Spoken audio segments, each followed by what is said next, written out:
Hi, everybody. Dan Illman, Mike Beer for Kentucky Derby Prep Recap. In this edition, we'll take a look back at the Wood Memorial in New York, going 1 1/8 miles, where a big long shot took home the top prize. Before we break from the gate, keep an eye on the 8 Lord Miles, the 13 hit show, the 1 Dreamlike. We break from the gate right now. We're going to see Arctic Arrogance end up on the early lead. This was not surprising, Mike. This consistent New York bred had speed and used it.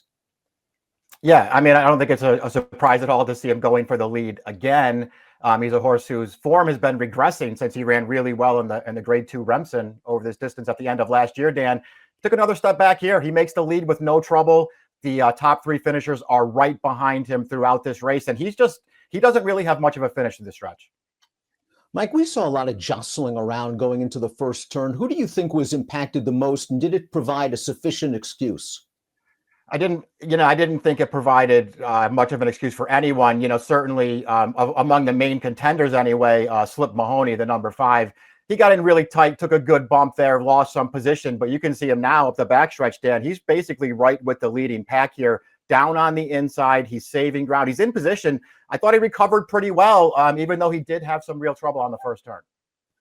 Now on the backstretch, Arctic Arrogance is about to put away the long shot, Uncle Jake, who will falter and finish last. Here comes Dreamlike on the outside. Dreamlike came into this race still a maiden. We're going to see Hit Show, the favorite in this race, who had to overcome an outside post position. They're all in with big chances right here.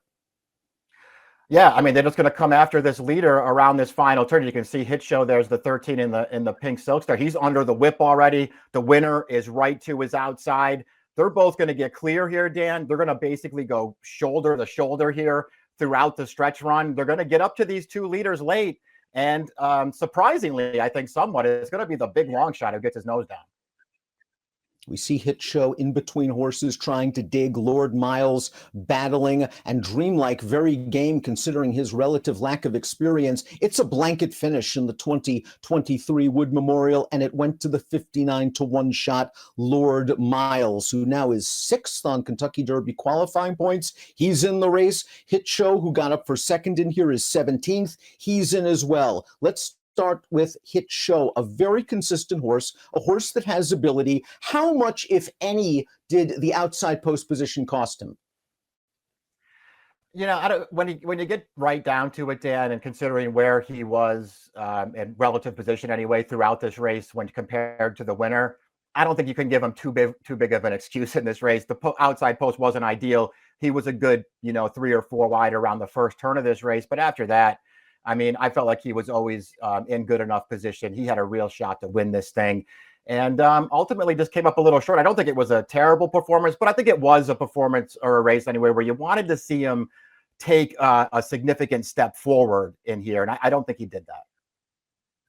Based on qualifying points, the also-rans in the Wood Memorial need help to get into the field for the Kentucky Derby. Dreamlike is currently 31st on the list. Again, very inexperienced. I like his tactical speed. I like the fight he showed in this race. He's unlikely to get into the Kentucky Derby. I know they run maiden special weights for big money, but this horse is stakes caliber. Yeah, he is. He's got a good amount of talent. He also has a good amount of tactical speed, and it really served him well in this race, Dan. He broke from the inside. He got a great trip in this race, able to save ground around the first turn. He's tracking along behind Arctic Arrogance through much of the race.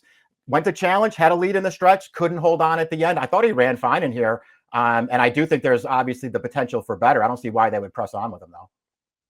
The questions coming into this race for Arctic Arrogance, who's currently 27th on the Kentucky Derby qualifying points list, was distance and class. He had tried 1 1/8 miles in the past. He had run well. He just wasn't able to successfully navigate the distance. In this race, he had the lead. I thought he had a very clean trip. The horse that was pressing him ended up nowhere. He opened up. He dug in. It's a little bit too far for him. It's a little bit too tough for him. I like him cutting back and dropping in class down the road.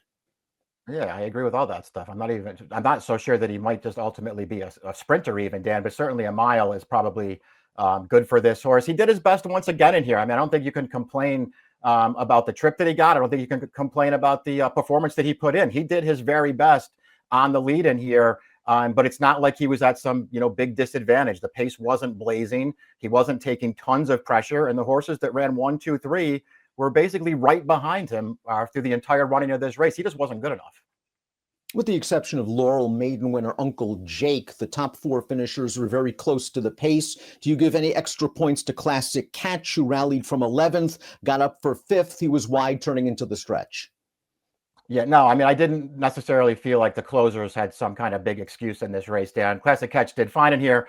He's another horse who came into this race sort of in the position of having to improve. And I guess he did improve a little bit, but he didn't improve enough.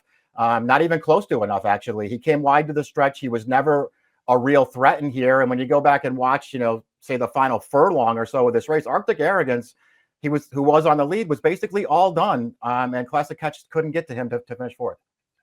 It might be too early to give up on a horse like Slip Mahoney as a stakes caliber runner down the road. He fell so far behind in the early portion of the Gotham. It was very much unlike him. And you saw all the banging around going into the first turn, and that might have affected him. He's still also pretty lightly raced. I think there's a bit of a future for this horse. It's now all about finding the right spots to get his confidence up.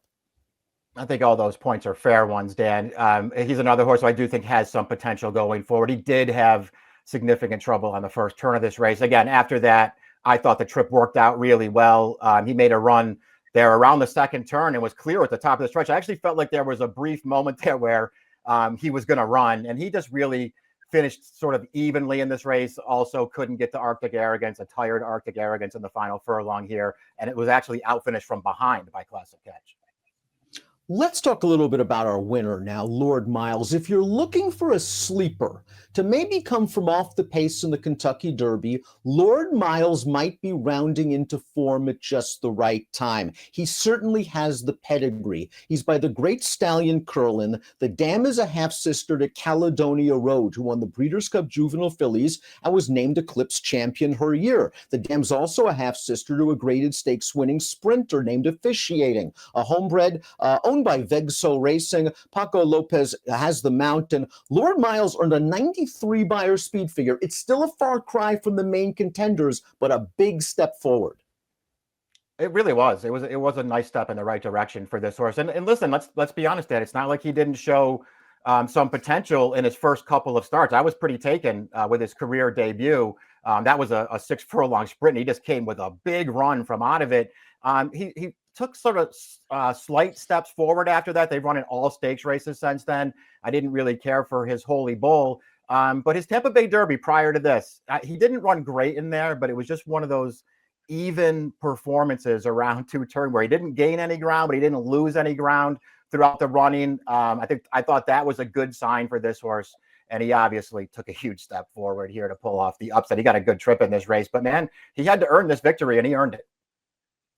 And you earned it if you liked Lord Miles at the windows, because as we take a look at the prices, he's going to pay triple digits in a major Kentucky Derby prep. Lord Miles, $120.50 to win. Hit show, solid performance yet again. The Maiden Dreamlike was 3rd. The New York Arctic Arrogance was 4th. Lord Miles, upset winner of the Wood Memorial, is on to Churchill Downs.